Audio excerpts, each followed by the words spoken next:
ಇವತ್ತು ಕೆಆರ್ಪೇಟೆ ಮತಕ್ಷೇತ್ರದಲ್ಲಿ ಡಿಜಿಟಲ್ ಮೆಂಬರ್ಶಿಪ್ನ ಚಾಲನೆಗಾಗಿ ನಿಮ್ಮೆಲ್ಲರ ಪ್ರೀತಿಯ ಯುವ ನಾಯಕರು, ಖ್ಯಾತ ಚಲನಚಿತ್ರ ನಟರಾದಂಥ ಸನ್ಮಾನ್ಯ ನಿಖಿಲ್ ಕುಮಾರಸ್ವಾಮಿ ಅವರು ಉದ್ಘಾಟನೆ ಮಾಡಲಿಕ್ಕೆ ಆಗಮಿಸಿದ್ದಾರೆ. ಹಾಗೆ ಮಂಡ್ಯ ಜಿಲ್ಲೆಯ ಅಧ್ಯಕ್ಷರಾದಂಥ ರಮೇಶ್ ರವರೇ, ನಮ್ಮ ಕೆಆರ್ಪೇಟೆ ಮತಕ್ಷೇತ್ರದ ಶಾಸಕರಾದಂಥ ಮಂಜು ಅವರೇ, ನಾಗಮಂಗಲ ಕ್ಷೇತ್ರದ ಮಾಜಿ ಶಾಸಕರ ಸ್ನೇಹಿತರಾದಂಥ ಸುರೇಶ್ ಗೌಡ್ರೆ, ಕ್ಷೇತ್ರದ ಅಧ್ಯಕ್ಷರಾದಂಥ ಜಾನಕಿರಾಮಣ್ಣರೇ, ವೇದಿಕೆ ಮೇಲೆ ಆಸೀನರಾಗಿರ್ತಕ್ಕಂಥ ಎಲ್ಲ ನಮ್ಮ ಪಕ್ಷದ ಎಲ್ಲ ವಿಭಾಗದ ಅಧ್ಯಕ್ಷರೇ, ಉಪಾಧ್ಯಕ್ಷರೇ, ಎಲ್ಲ ಪದಾಧಿಕಾರಿಗಳೇ, ಮಾಧ್ಯಮದ ಸ್ನೇಹಿತರೆ, ತಾಯಂದಿರೇ, ಹಿರಿಯರೇ,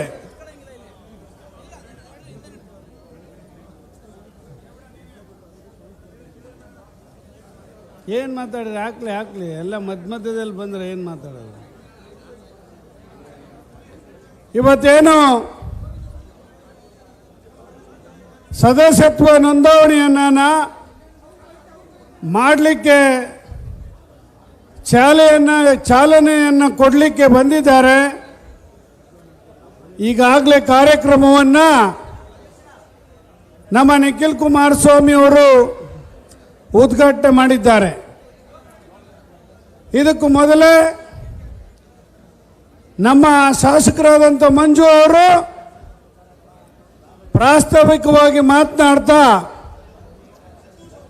ಈ ಕೆಟ್ಟ ಪರಿಸ್ಥಿತಿನಲ್ಲಿ ನಾನು ಈ ಕ್ಷೇತ್ರದಲ್ಲಿ ಶಾಸಕನಾಗಿದ್ದೇನೆ, ಯಾವ ಸಾರ್ವಜನಿಕ ಕೆಲಸವನ್ನು ಕೂಡ ಮಾಡಲಿಕ್ಕೆ ಈ ಸರ್ಕಾರ ನನಗೆ ಪ್ರೋತ್ಸಾಹ ಕೊಡ್ತಾ ಇಲ್ಲ, ಸಹಕಾರ ಕೊಡ್ತಾ ಇಲ್ಲ. ಈ ಕ್ಷೇತ್ರದಲ್ಲಿ ಹಲವಾರು ಸಾರ್ವಜನಿಕ ಕೆಲಸಗಳಾಗಬೇಕಾಗಿದೆ, ಯಾವುದಕ್ಕೂ ಕೂಡ ಸ್ಪಂದಿಸ್ತಾ ಇಲ್ಲ ಅಂತಕ್ಕಂಥ ತನ್ನ ಮನದಾಳದ ನೋವುಗಳನ್ನು ಈಗ ನಿಮ್ಮ ಮುಂದೆ ತೋಡ್ಕೊಂಡಿದ್ದಾರೆ. ಬಂಧುಗಳೇ, ನಾನು ಕೂಡ ಸುರೇಶ್ ಗೌಡರು ಕೂಡ ವಿರೋಧ ಪಕ್ಷದಲ್ಲಿದ್ದು ನಮಗೂ ಕೂಡ ಕೆಲವು ಅನುಭವಗಳಾಗಿದ್ದಾವೆ. ಒಬ್ಬ ತಾಲೂಕಿನಲ್ಲಿ ವಿಲೇಜ್ ಅಕೌಂಟೆಂಟ್ರನ್ನ ಬದಲಾವಣೆ ಮಾಡುವಂಥ ಅಧಿಕಾರನೂ ಕೂಡ ನಮಗೆ ಬಿಡೋದಿಲ್ಲ ವಿರೋಧ ಪಕ್ಷದಲ್ಲಿ ಇದ್ದಾಗ ಅಂತಕ್ಕಂಥದ್ದನ್ನ ನಮ್ಮ ಅನುಭವವನ್ನು ನಿಮ್ಮ ಮುಂದೆ ನಾವು ಇವತ್ತು ಹಂಚ್ಕೊಳ್ತಾ ಇದ್ದೇವೆ. ಇವತ್ತು ಅದೇ ರೀತಿ ಮಂಜು ಅವರು ಕೆಟ್ಟ ಪರಿಸ್ಥಿತಿನಲ್ಲಿ ನಾನು ಶಾಸಕನಾಗಿದ್ದೇನೆ ಅಂತೇಳಿ ಭಾಳ ನೋವಿನಿಂದ ಹೇಳಿದ್ರು. ನಿಜ, ಇದಕ್ಕೆಲ್ಲ ನೀವೇನು ಆಶೀರ್ವಾದ ಮಾಡಿದ್ದೀರಿ, ನೀವೇ ಅವ್ರಿಗೆ ಈ ಪರಿಸ್ಥಿತಿಯನ್ನು ಅರ್ಥ ಮಾಡಿಕೊಂಡು ಎಲ್ಲ ರೀತಿ ಸಹಕಾರ ಕೊಡಬೇಕು ಅಂತೇಳಿ ಇವತ್ತು ನಿಮ್ಮಲ್ಲಿ ಕೈ ಜೋಡಿಸಿ ಪ್ರಾರ್ಥನೆ ಮಾಡಲಿಕ್ಕೆ ನಾವಿಲ್ಲೆಲ್ಲ ಬಂದಿದ್ದೇವೆ. ಬಂಧುಗಳೇ, ನಿಮ್ಮ ಆಶೀರ್ವಾದ ಇರಬೇಕು ಅವ್ರ ಮೇಲೆ. ಈಗಾಗಲೇ ಜಿಲ್ಲಾ ಪಂಚಾಯತಿ ಸದಸ್ಯರಾಗಿ, ಮನ್ಮೂಲ್ನ ನಿರ್ದೇಶಕರಾಗಿ, ಈಗ ನೀವು ಅವರನ್ನು ಶಾಸಕರನ್ನಾಗಿ ಮಾಡಿದ್ದೀರಿ. ಮುಂದೆನೂ ಕೂಡ ಅವರನ್ನು ರಕ್ಷಣೆ ಮಾಡ್ತಕ್ಕಂಥ ಜವಾಬ್ದಾರಿ ನಿಮ್ಮ ಹೆಗಲ ಮೇಲಿದೆ ಅಂತಕ್ಕಂಥದ್ದನ್ನ ಈ ಸಂದರ್ಭದಲ್ಲಿ ಹೇಳಲಿಕ್ಕೆ ಬಯಸ್ತೇನೆ. ನಾನು ಹೇಳಿದೆ, ನಿನ್ನೆ ನಾಗಮಂಗಲದಲ್ಲಿ ಮಾತನಾಡುವಾಗ ಹೇಳಿದೆ, ಈ ಜಿಲ್ಲೆನಲ್ಲಿ ಬಾಬಾ ಸಾಹೇಬ್ ಅಂಬೇಡ್ಕರ್ ಬರೆದಿರ್ತಕ್ಕಂಥ ಕಾನೂನು ನಡೀತಾ ಇಲ್ಲ. ಬಾಬಾ ಸಾಹೇಬ್ ಅಂಬೇಡ್ಕರ್ ಅವರ ಸಂವಿಧಾನದ ಕಾನೂನು ಈ ಮಂಡ್ಯ ಜಿಲ್ಲೆಯಲ್ಲಿ ನಡೀತಾ ಇಲ್ಲ. ಯಾವ ಕಾನೂನು ನಡೀತಿದೆ ಈ ಜಿಲ್ಲೆಯಲ್ಲಿ? ಯಾವ ಕಾನೂನು ನಡೀತಿದೆ? ಕಾಂಗ್ರೆಸ್ ಪಕ್ಷದ ಪ್ರಣಾಳಿಕೆ ಮತ್ತು ಸರ್ಕಾರ ನಡೀತಿದೆ ಅಂತಕ್ಕಂಥದ್ದನ್ನ ಇವತ್ತು ಇಲ್ಲಿ ಹೇಳಲಿಕ್ಕೆ ಬಯಸ್ತಾ ಇದ್ದೇನೆ. ಏನು ಅನ್ಯಾಯ ಮಾಡ್ತಾ ಇದ್ದಾರೆ. ಯಾವುದೇ JDS ಕಾರ್ಯಕರ್ತ ಅವನು ತಪ್ಪು ಮಾಡದೇ ಇದ್ರು ಕೂಡ ಅವನ ಮೇಲೆ ಇವತ್ತು ಕೇಸ್ ಹಾಕಿಸ್ತಕ್ಕಂಥ, ಕೋರ್ಟ್ಗೆ ಅಲಿಸ್ತಕ್ಕಂಥ ಕೆಲಸವನ್ನ ಇವತ್ತು ಮಾಡ್ತಾ ಇದ್ದಾರೆ. ಏನು ನಡೀತು ಕತ್ತರಘಟ್ಟ ಗ್ರಾಮದ ನಿಮ್ಗೆ ನೆನಪು ಮಾಡಿಕೊಡ್ಲಿಕ್ಕೆ ಬಯಸ್ತೇನೆ. ನನ್ನ ದಲಿತ ಸಮಾಜದ ಒಬ್ಬ ಯುವಕನನ್ನ ಒಬ್ಬ ಕಾಂಗ್ರೆಸ್ ಕಾರ್ಯಕರ್ತ ಇವತ್ತು ಏನು ಮಾಡ್ದ ಅಂತಕ್ಕಂಥದ್ದನ್ನ ನಿಮ್ಗೆಲ್ಲರಿಗೂ ಕೂಡ ಗೊತ್ತಿದೆ. ಆತ ನಿಜವಾದ ಕಾಂಗ್ರೆಸ್ ಕಾರ್ಯಕರ್ತ ಅಂತಕ್ಕಂಥದ್ದು ಇಡೀ ಜಿಲ್ಲೆ ಗೊತ್ತಿದೆ, ಕೇರ್ಪೇಟೆ ತಾಲೂಕಿಗೆ ಗೊತ್ತಿದೆ. ಅವ್ರನ್ನ ರಕ್ಷಣೆ ಮಾಡಲಿಕ್ಕೆ ಏನೇನೆಲ್ಲ ಕುತಂತ್ರವನ್ನ ಮಾಡಿದ್ದಾರೆ ಈ ಕಾಂಗ್ರೆಸ್ ಮತ್ತು ಜಿಲ್ಲಾಡಳಿತ ಇವತ್ತು ನಿಮ್ಗೆ ಹೇಳಲಿಕ್ಕೆ ಬಯಸ್ತೇನೆ. ಇವತ್ತು ನೀವು ಅವ್ರಿಗೆ ತೊಂದರೆ ಕೊಟ್ಟಿರ್ಬೋದು, ಆದ್ರೆ ಮುಂದಿನ ದಿನ ಹೀಗೆ ಇರೋದಿಲ್ಲ. ಕಾಲಚಕ್ರ ತಿರುಗ್ತಾ ಇರ್ತದೆ. ಇವತ್ತು ಕಾಂಗ್ರೆಸ್ನವ್ರಿಗೆ ಹೇಳ್ತಾ ಇದ್ದೇವೆ, ಇವತ್ತೇನು ಕುಮಾರಣ್ಣ ಮುಂದೆ ಮತ್ತೊಂದ್ಸರಿ ಮುಖ್ಯಮಂತ್ರಿ ಆಗೇ ಆಗ್ತಾರೆ ಈ ರಾಜ್ಯದಲ್ಲಿ. ನನ್ನ ಕಾರ್ಯಕರ್ತರನ್ನ ರಕ್ಷಣೆ ಮಾಡ್ಕೊಳ್ಳಕ್ಕೆ ನಾವು ಯಾರ ಕಾಲು ಕೈ ಕಟ್ಟಬೇಕಾದ ಅವಶ್ಯಕತೆ ಇಲ್ಲ. ನಮ್ಗೆ ಶಕ್ತಿ ಇದೆ, ಗುಂಪಿದೆ, ಧೈರ್ಯ ಇದೆ. JDS ಕಾರ್ಯಕರ್ತರಿಗೆ ನಮ್ಮನ್ನ ನಾವೇ ರಕ್ಷಣೆ ಮಾಡ್ಕೊಳ್ಳೋ ಶಕ್ತಿಯನ್ನು ನಮ್ಮ ದೇವೇಗೌಡ ಸಾಹೇಬರು ಕೊಟ್ಟಿದ್ದಾರೆ ಅಂತಕ್ಕಂಥದ್ದನ್ನ ಈ ವೇದಿಕೆ ಮೇಲೆ ನಾನು ಧೈರ್ಯವಾಗಿ ಹೇಳಲಿಕ್ಕೆ ಬಯಸ್ತಾ ಇದ್ದೇನೆ. ದೇವೇಗೌಡಜಿಯವರು ಈ ಕೇರ್ಪೇಟೆ ತಾಲೂಕಿಗೆ ಮಾಡಿರ್ತಕ್ಕಂಥ ನೀರಾವರಿಯನ್ನ ಈ ಜನ್ಮ ಇರೋವರೆಗೂ, ಸೂರ್ಯ ಚಂದ್ರ ಇರೋವರೆಗೂ ನೀವು ಯಾರು ಕೂಡ ಮರೆಯೋದಿಲ್ಲ ಅಂತಕ್ಕಂಥದ್ದನ್ನ ನಾನು ಬಹಳ ಅಂತರಾಳವಾಗಿ ನಿಮಗೆ ಹೇಳಲಿಕ್ಕೆ ಬಯಸ್ತಾ ಇದ್ದೇನೆ ಬಂಧುಗಳೇ. ನನ್ನ ಹೇಳ್ದೆ ನಾನು ಮಳವಳ್ಳಿನಲ್ಲಿ ಅಶ್ವಮೇಧ ಕುದುರೆಯನ್ನ ಬಿಟ್ಟಿದ್ದೀವಿ. ತಾಕತ್ತಿದ್ದಾರೆ ಯಾರಾದ್ರೂ ಕಟ್ಟಾಕ್ರಿ ಅಂತ ಹೇಳಿದ್ದೀನಿ ನಾನು.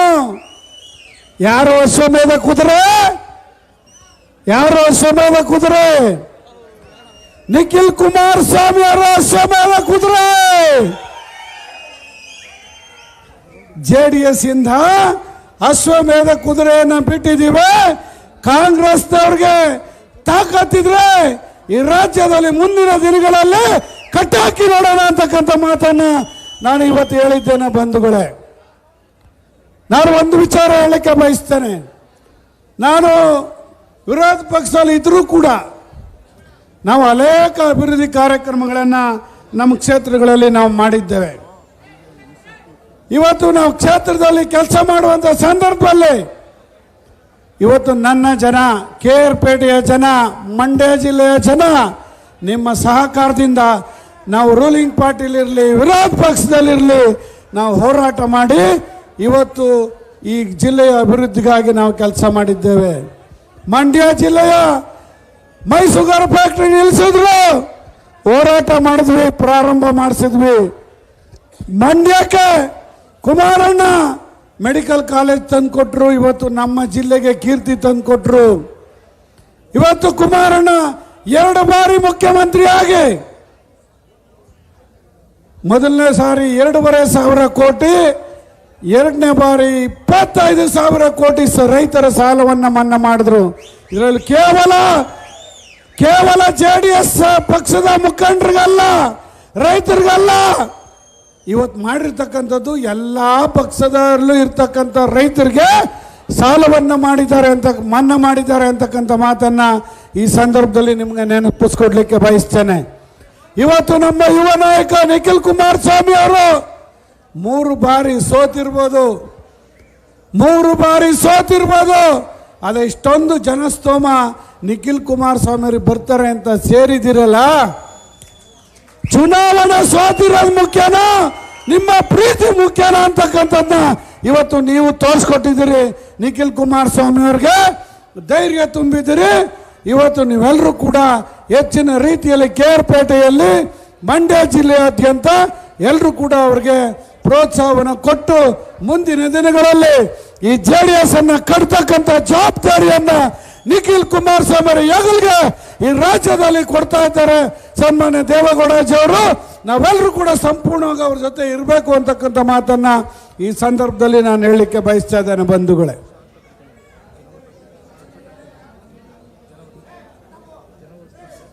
ಅದರಿಂದ ನೀವೆಲ್ಲರೂ ಕೂಡ ಡಿಜಿಟಲ್ ಮೆಂಬರ್ಶಿಪ್ನ ಹೆಚ್ಚು ಮಾಡಬೇಕು ಈ ಕೇರ್ಪೇಟೆನಲ್ಲಿ.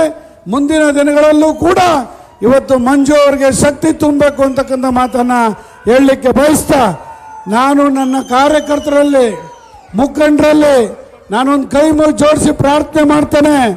ಈ ತಾಲೂಕಿನಲ್ಲಿ ಏನೇ ವ್ಯತ್ಯಾಸ ಆಗಿರ್ಬೋದು, ನಮ್ಮ ಪಕ್ಷದಲ್ಲಿ ಏನೇ ಸಣ್ಣ ಪುಟ್ಟ ಭಿನ್ನಾಭಿಪ್ರಾಯಗಳಿರ್ಬೋದು, ದಯಮಾಡಿ ಅದನ್ನೆಲ್ಲ ಮರೆತು ನಮಗೆ ನೀರನ್ನು ಕೊಟ್ಟಿರ್ತಕ್ಕಂಥ, ನಮಗೆ ಎಲ್ಲ ರೀತಿ ಸಹಕಾರವನ್ನು ಮಾಡಿರ್ತಕ್ಕಂಥ HD ದೇವೇಗೌಡ ಸಾಹೇಬರ ಕೈಯನ್ನು ನಾವೆಲ್ಲರೂ ಕೂಡ ಬಲಪಡಿಸೋಣ ಅಂತಕ್ಕಂಥ ಮಾತನ್ನು ಹೇಳ್ತಾ, ಈ ಕಾರ್ಯಕ್ರಮ ತುಂಬ ಯಶಸ್ವಿಯಾಗಿ ನಡೀಲಿ ನಿಮ್ಮ ಆಶೀರ್ವಾದದಿಂದ ಅಂತ ಹೇಳ್ತಾ